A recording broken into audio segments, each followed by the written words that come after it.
How's it going, everyone? Welcome back to the Breaking Ankles podcast. I'm Carl. I'm Vic. And we are here to break ankles. Thanks for everyone for following us through the first 10 episodes. Congratulations, we got through the first 10. Nice job. Nice job.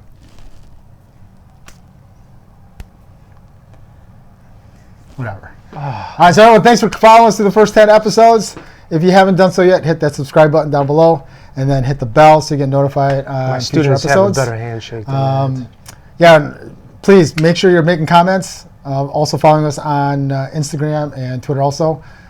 Vic, I know, posted a video on following one of the Bulls games last week on Instagram. On Instagram, yeah. So we're going to try to do that more because we only do this podcast every week, but we'll try to do more updates through Twitter. I wonder if we should do a YouTube Live. We may do that. We should try it. Upcoming soon. So yeah. Stay tuned for more details on that. How's it going? It's going great. Chad, I haven't seen you for like almost a week.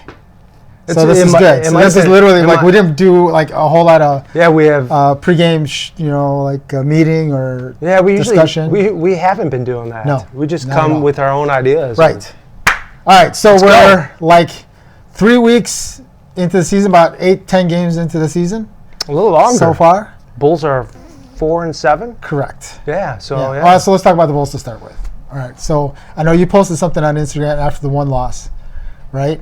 It was disgusting. Let's kind of talk about that. Okay, what I'm going to say, first of all, is Jim Boylen has not been a good coach through the first 8 games. And why do you say that? He failed to make any adjustments to his first 2 units. He had the same first 2 units, and despite lots of problems, he didn't make any modifications to it whatsoever. In the last 2 games, he has, even though they stunk it up against the Lakers, they did perform really well against the Knicks, which is not saying a whole lot. Right. But their defense has actually looked a lot better. The guys look like they're coming to play better. Yep. And I like how he's kind of intermixing the lineups better.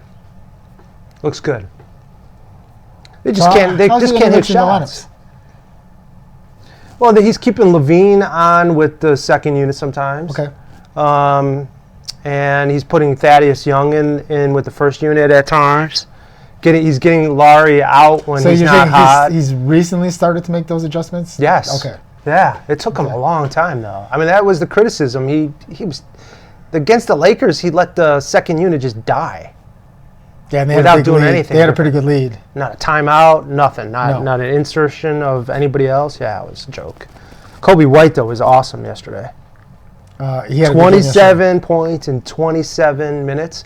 He hit 7 3-pointers it was in a quarter and a half, but he was a Bulls record. Yeah. That's pretty impressive.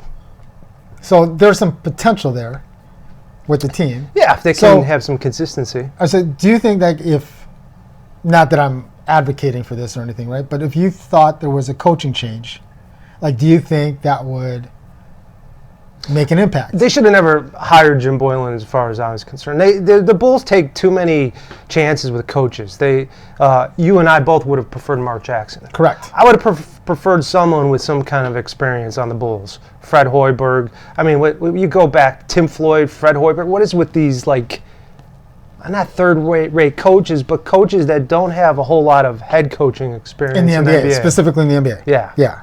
Yeah. And the reason why I wanted Mark Jackson, right, was because he's the one who started with Golden State. He's the one who started with Steph Curry and Klay Thompson when they were just drafted. Mm-hmm. Right? Yeah. And it was very similar to like the Bulls in the 80s and 90s, right, where they brought Doug Collins in. I went downstairs to the basement for a question. Them. And that was fast, wasn't it? He started with Doug Collins, started with Michael Jordan, and then they brought Phil Jackson in to kind of finish the job, right? True. Like to kind of get them over that next hump. I would like to see that same thing happen in Golden State, where they brought in Mark Jackson and then they got Steve Kerr to kind of get them over the. He didn't have hump, any head coaching experience either. Correct. Too, so. But he was like everybody wanted him. The Knicks wanted him. Vinny Del Negro. Another Bulls hire. So, I don't even know if Mark Jackson is looking for a head coaching job, but someone like Mark Jackson, I think, would have been a better fit. Okay, so talking about Golden State and the kind of play that's been introduced to the NBA since Golden State, has been, what, I don't know, like 5, 6, 5 7 years? years. Okay. So I got a hoops history question for you, okay? Do I need the board? No. We'll just. In what year did the NBA introduce the three-point line? 1951, 1968, 1979, or 1986? 1979. I would go for that too. That was a year of the Chicago Blizzard. Did you remember that year? I did. I Did was you 10. see over the snow? Did you get lost? I did not. Okay. All right. And the only reason I say that is because at that time when the blizzard hit, I was in the Philippines. Oh, really? Yeah. Mabuhay, Philippines. Mabuhay. Yeah. So I was in the Philippines when that whole thing happened. So I was literally sitting in 85, 90 degree weather. Yeah. Well, lucky you. Which was great. Everybody else was doing hard work and shoveling stuff out. Correct. And if I remember correctly, the Lake Michigan froze over around. that during That that year? particular event. I don't remember that part. I just remember the snow was really high. Like, this high. Right. Yeah. Okay, so you're right. 79 to 80. Yep. Like there was any doubt? The three-point line was That I was gonna be previously a wrong? feature of the ABA, Correct. too. So I thought the three-point line was pretty cool when they introduced it. And now the NBA, the way people are shooting, it's amazing how proficient they are.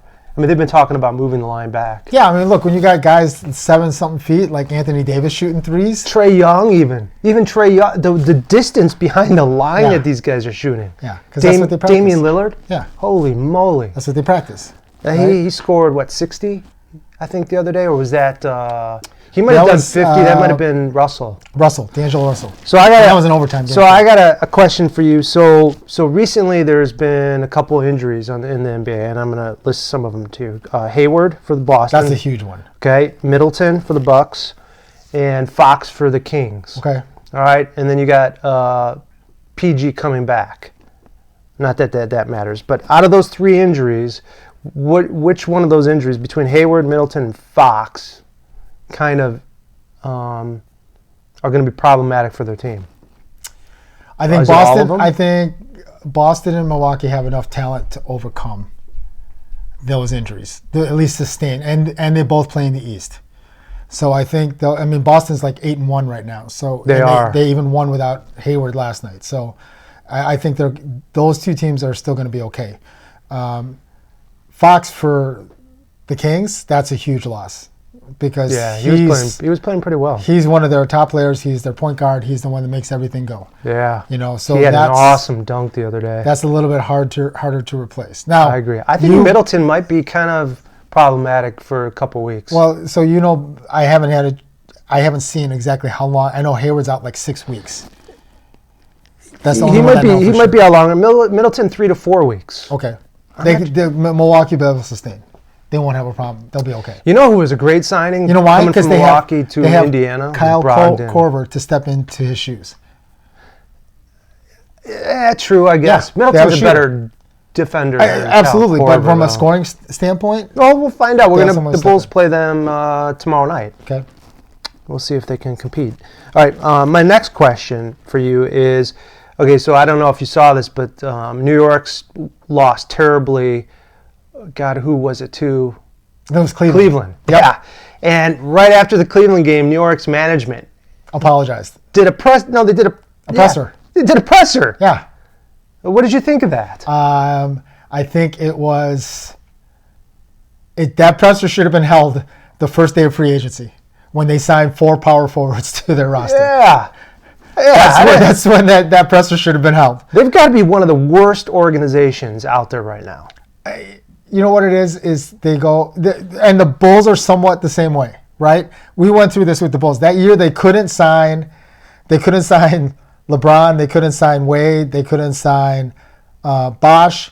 I think we ended up with But in hindsight, they were a second choice for those guys. okay, second choice, but then That's not bad. no, but then what happened after the Of fact all the is- teams after them, What happened after the fact is that now you're just reaching for whatever free agent just so it looks like you signed a free agent. you didn't like the Booze Cruise, Carlos Boozer. Well, look, when you add Come the other on. components after the fact, like you added a Joakim Noah and you added Derrick Rose, okay, great. That's a great piece It to the was. puzzle. It was a great core. If Rose didn't get hurt, we possibly could have won at least one championship. Yes, but it doesn't look like the Knicks have any kind of plan, like any kind of. Yeah, totally. I agree. You know, you signed And- 4 power forwards. And I thought that was just stinky, rotten, like horrible to do that to the coach. Correct. Yeah. Yeah. But that coach doesn't seem like he's got much. All right, clue so anyway. I'm going to do a segue here on coaching. Oh. Okay. Yeah. Okay. So All you're right, gonna talk so- a little bit about yourself now. No, I don't need to really. Okay. But thanks. I appreciate everyone out there who's been coming up to me and saying that we love watching you, Carl, on the podcast. So I Carl. really appreciate that. That's cute. All you guys are told coming me out they there and said coming your out to tell me, partner. so You said your partner. that'd be great. Partner. You're breaking All right, your so- partner rocks. How important do you think coaching really is in the NBA? I don't know. Did you notice that my eyes are hazel today? Don't The ever- green screen brings it up. Don't brings ever it do up that in again. me. Don't ever bet. How yourself. important coaching is. I think we've talked about this before. No, well, I don't. Yeah, I think we might yeah. have touched about it, but even now that we're 8-10 games into the season, like how important do you I've think seen it is? with the Bulls, honestly, and well, sometimes it's not the coach. Sometimes the coach is told you have to play this player because we've paid millions of dollars. Right. So it's important because if the coach is playing someone who's not hustling in practice, and should we? Can you do the Allen Iverson practice? Yeah. We're talking about Practice? Um, Yeah. I don't know if you're playing a guy that doesn't practice whatever, and then you're playing him all the time. I think it kind of impacts your team, and then people like Boylan in the times when they're not making any kind of adjustments to the lineup. I think it impacts them. okay, let me rephrase it this way. The right timeouts. How many wins in a season do you think? Yeah, that's a good point. How many wins do you think a coach can either gain you extra wins or lose you, and over the course of an 82-game season? Let's see. There's about 8 more. Just on coaching decisions alone and the way that they, manage so- the game. All right. So as a Bulls fan, around 20. And that's fair. And as a maybe a good coach, let's say a good coach, with talent, I don't know, 5 to 7. Okay. That's what I'm. So gonna do. I'm about the same ballpark. So I think a good coach can get you 10 extra wins. Which ballpark are you in? Um, Wrigley, right? Wrigley Field. I know. No. Yeah, that's okay. so I think a good coach can get you 10 extra wins a year. Okay. So that's about a 20-game swing, right? So that's 10 games you don't lose. So we're about the same thought process, right? So I'll name 4 coaches right now that I think are going to make huge impacts this year and are way underrated and probably deserve more credit. I already know one of them, so go ahead. Who's that? Monty Williams. No. Well, I wasn't even including Monty Williams in this I'm group. pretty sure you're going to say Monty Williams. Okay, so Brad Stevens in Boston because they're now 8-1 right now. Okay. Right? Yeah. Spoelstra in Miami because I think Miami's going to win the Southeast Division. You know what? I think they looked better without Butler. So, but I think he's going to slow down that team a little bit, but that's my. I think, right? Carlisle in Dallas, I think, is a guy that makes a difference. Yeah. Was Carlisle a coach for Indiana one time? Yes, Yeah, and that was that one. They were pretty they competitive. were pretty good. I think that was. Yeah, I agree. Carlisle is Right? pretty good. Yeah. And the last guy I'll go with, because I'm impressed with the way he's been, and he just got signed to an extension, is Quinn Snyder in Utah. Correct. Utah has started to come together now. Yeah, and I think that's because of the coaching the way Yeah. he's done. Right, Monty Williams I think is a great coach. I think he's from that Greg Popovich tree. Like I think he's good, right?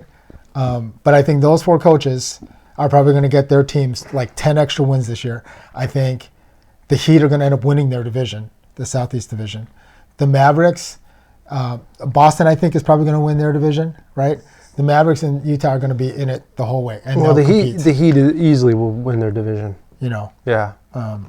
So, Yeah. and my buddy Jay, who I have a bet with, on who will win. JJ? Yeah, who will win the Southeast Division. Is his name really JJ? It's Jay. Gerald, actually.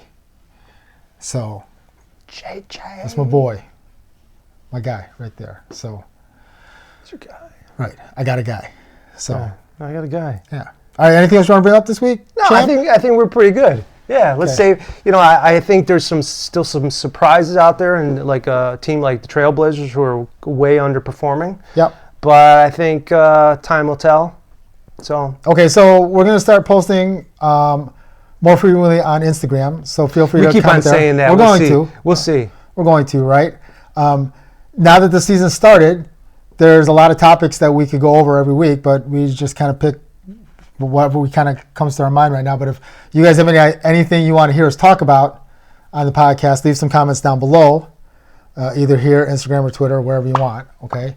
Again, don't forget to hit that subscribe button down below and the bell. Thanks again, everyone. This week we are going to shoot to pass that 50 subscriber mark. Woo! We've been a little bit over 40, which has been great. Like we're at 44, which is awesome, right? We added a couple more last week. So if you haven't hit that button yet, we're going to go for 50 this week, and maybe we should do a giveaway. At 50. Yeah, All right, let's 50. do We'll it. do it. Like hat, T-shirt, something. We'll come up with something. I got Right? a D Rose ball sign that we can give away. Really? Yeah. Wow, I know. that's impressive. Yeah. All right, so we got to 50, right? And you guys leave comments below. You guys will be included. Yeah, we'll mail you, Subscribers will be a D included, Rose and ball. anyone leaves sign. comments down below. All right, nice job. You too, man. All right, Peace. see you guys next Good time. week. Take care. Peace.